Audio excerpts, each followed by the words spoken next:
औज़ुबिल्लाहि बिस्मिल्लाहिर्रहमानिर्रहीम। तो गाइस एक बार फिर आपकी खिदमत में हाज़िर हुए हैं।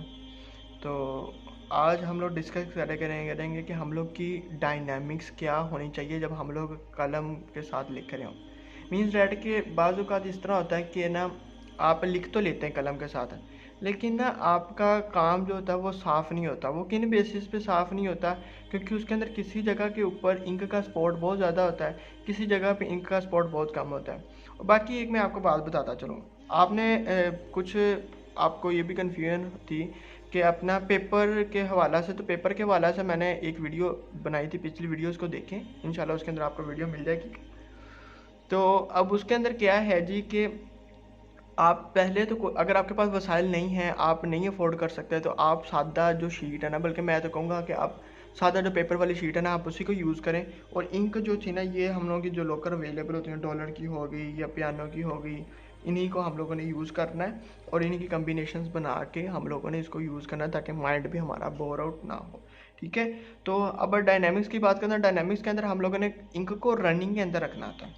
तो उसके लिए मैं आपको एक बात बताता चलूँ, एक चीज़ मैं आपको दिखाता हूँ। ये देखें, जिस तरह ये कलम है, अब इस कलम के अंदर ये आपको एक लाइन नज़र आ रही है। अगर आप देखेंगे, जो मैंने अपना कलम बनाना सिखाया था, उसके अंदर मैंने दिखाया था कि किस तरह हम लोगों ने इस लाइन को क्रिएट करना है। और इसका फंक्शन ही ये होता है कि हम लोगों ने इंक को रनिंग के अंदर रखना है। क्योंकि जब आप डिप करते हैं ना, कुछ इसकी टिप के ऊपर आ जाती है, कुछ इसके अंदर जो है ना कैपिलरी एक्शन से अंदर की तरफ मूव कर देती है, वो थोड़ी देर तक उसको रनिंग के अंदर रखती है। ठीक है। और अगर आपको लगे कि आपका वर्ड टूट रहा है, तो उसको तोड़ने के बजाय उसको खुद तोड़ देना है। किस तरह तोड़ना है? जिस तरह फॉर एग्जांपल मैं आपको लिख के दिखाता हूँ एक वर्ड।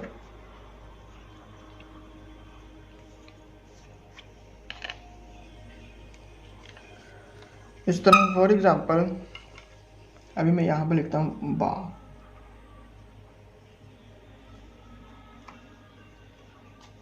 आया? अब मुझे लगता है यहाँ पर इनका फिर खत्म होने वाली है, तो मैं यहां से स्टार्ट करूंगा,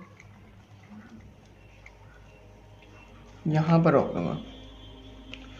उसके बाद ये मैं लगाऊंगा इसका बैलेंसिंग स्ट्रोक,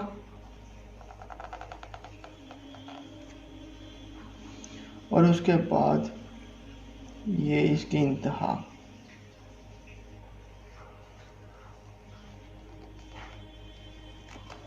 ठीक है।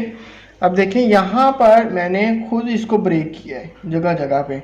उससे क्या हुआ कि ये जो पोर्शन था ना, इसको कहते हैं हम लोग बैलेंसिंग स्ट्रोक।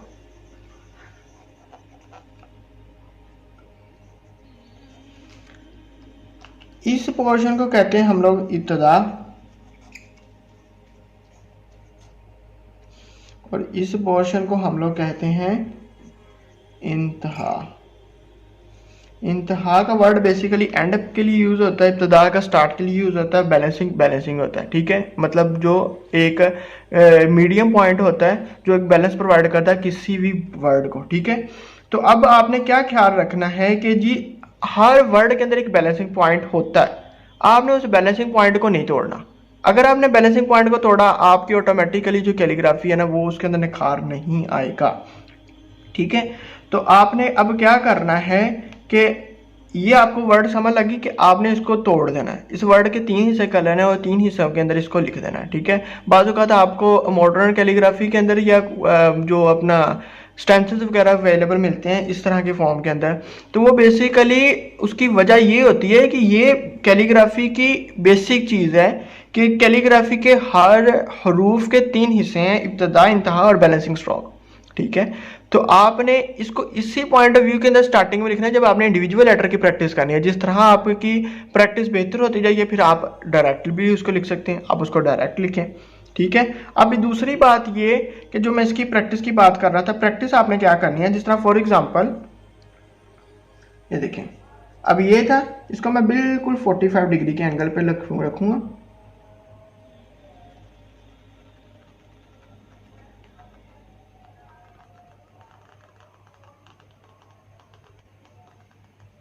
ये बिल्कुल लाइन सीधी हो गई।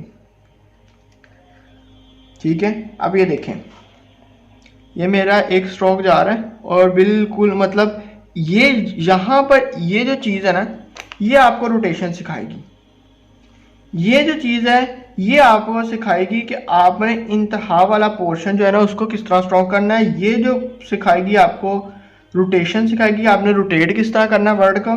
और ये आपको सिखाएगी कि आपने बैलेंसिंग स्ट्रोक को कौन सा लेना है। क्योंकि बाज़ को हम लोग इब्तदा वाला पोर्शन कवर अप कर रहे होते हैं, लेकिन एक्चुअल इशू जो आता है हम लोगों का आता है एक रोटेशन के अंदर और एक इंतहा के अंदर।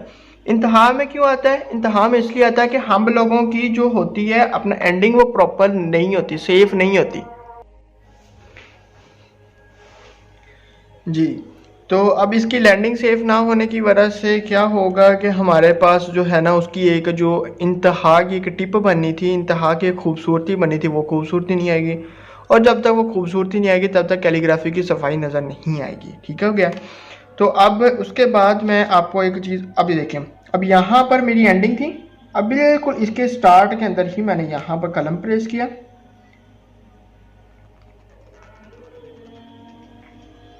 और ये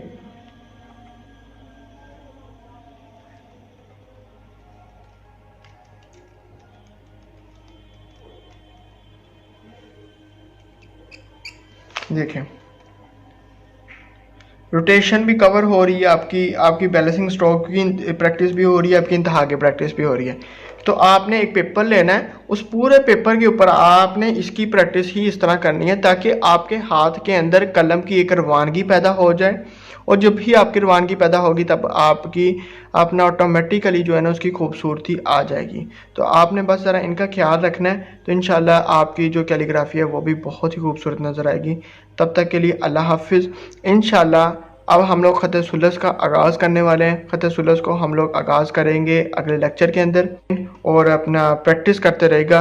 और बाकी अगर किसी को प्रैक्टिस के अंदर कोई इशू आ रहा है तो वो भी डिस्कस कर सकते हैं, मुझे डिस्क्रिप्शन के अंदर नंबर अवेलेबल है। तब तक के लिए अल्लाह हाफिज़।